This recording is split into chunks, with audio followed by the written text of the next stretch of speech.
5 Korean nationals ang arestado sa Rizal matapos umunong dukutin at tangkang patayin ang 2 kapwa Koreano.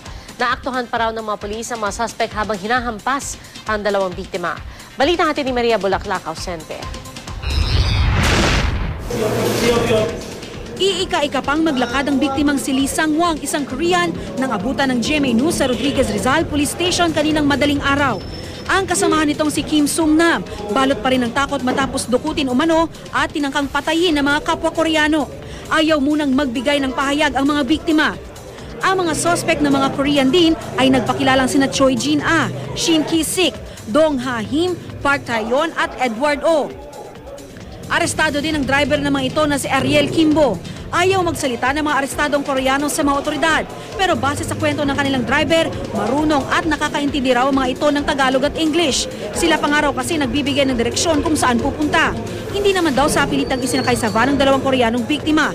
Kaya ikinagulat daw niya na biglang hinampas ng isa sa mga suspect ang isang biktima nang dumating na sila sa Zigzag Road sa Don Mariano Avenue Extension, Barangay San Jose, Rodriguez Rizal, bandang 1:00 ng madaling araw. Pagbaba dyan, sabi stop here. Gulat na lang ako, may mobile na. May mobile na. Doon ko nakita yung lalaki. Hindi ko naman nakita pagsakayan eh. Kaya di ko nga alam kung bakit ano yan. Nagkaganon. Ayon sa mga pulis, naaktuhan nila na hinahampas umano ng baseball bat ang mga biktima. Mabuti na lamang daw at may nakapwesto ng Public Safety Battalion ng pulis sa lugar at kaagad na-report ng mga residente. Ang deklarasyon ng mga pulis natin talagang pinapalo na nung madat nga nila. At parang mabuti talaga, medyo mabilis yung pagre-report. Kung hindi, baka ano na mga yan, baka lasog-lasog na yung katawan nila. Posibleng away raw sa pera ang motibo sa umunoy tangkang pagpatay sa 2 biktima. Basically siguro, involving money or whatever yung ano nun.